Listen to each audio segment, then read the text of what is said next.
Okay, so we're literally like, I don't know how many days into quarantine, and we finally resulted to self-portraits. How's it going? It's going pretty good, you know? It's getting to us now. With that EOS R with the 50mm, the banger setup, C-stand, ooh, light leak.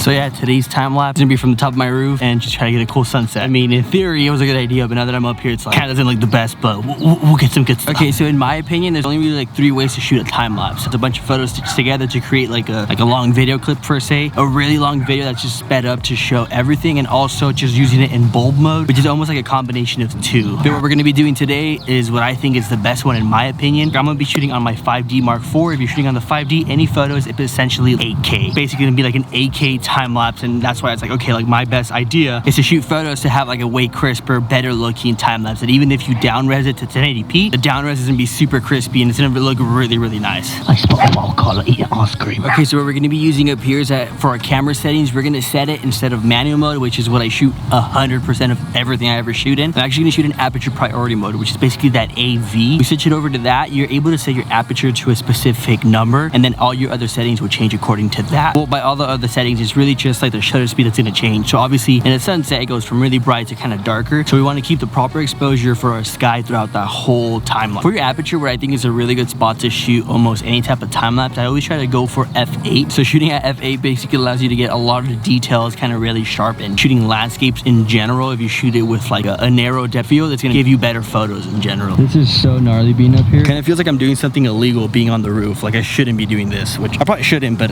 I am, so it's fun. Just the amount of no smog out here is like insane. Well, look who decided to join us.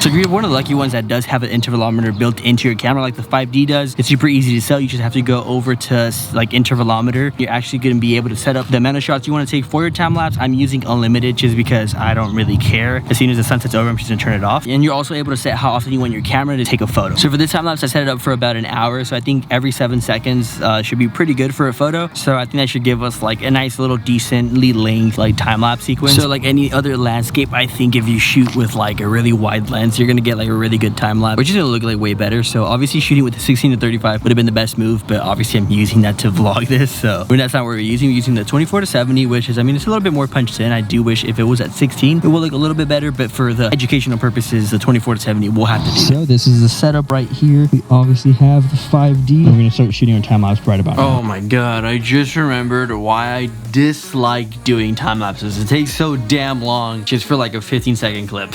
But okay. I won't go on a bad rant. So after you're done with your photos, what you want to do is go ahead and import them onto your computer and then import them into Lightroom. Once that is done, actually we ended up with 454 photos for our actual time lapse that we did. It wasn't the best time lapse, honestly. Like it was kind of crappy. You know, hopefully maybe I'll redo the video with like a better looking time lapse or better location, but you know, according to what's going on in the world right now, this was kind of the best thing I could do as of right now. So once you have all your photos imported onto Lightroom, what you want to do is start doing your basic edits and then kind of add your presets or whatever it is you want to do to make the photos look good. Another great thing about shooting in aperture priority is that all your photos are relatively going to have the same amount of exposure, the same type of exposure, so nothing's really going to change when it comes to editing. So that's another great reason why you should be shooting in aperture priority when you're shooting your time lapses. So once you're done editing your photo, what you have to do now is go down to where the little photos are at and actually press Command A, or if you're on PC, what you're going to press is Control A to select all of your photos. Once that is selected, you want to hover your mouse over to the synchronize little tab right there, hit that, and that's going to paste your settings from the first photo all the way to your last photo. Now once you let Lightroom take forever to do this because they are massive files, once it's done with that, what you want to do is that go ahead and make a folder for your edited photos and also just go ahead and export them to that folder itself. Okay, all right, basically the basic stuff is done. We're on to the good part, which is basically just putting it together. What you want to do now is go ahead and go over to Premiere Pro, go ahead and go to your project bin, right click and hit select import. Now a little window's gonna pop up. Now from here you just have to go and find the folder where you exported all your edited photos to, select the first photo and then make sure to hover over options, press that. You should have checked off image sequence. Basically what that means is that when you import it into Premiere Pro, instead of it being imported as like 454 photos onto your project bin, it's gonna like condense it into a sequence for you, so it's already like a little video clip. Now once that is done, what you want to do is drag and drop that onto your actual timeline. Now if you want to add speed ramps to your time lapse or you do a lot of crazy stuff, you are able to do it since it is technically now a video clip. But if you're basically done, you don't want to do anything to the actual clip itself, you just export it and you're good to go.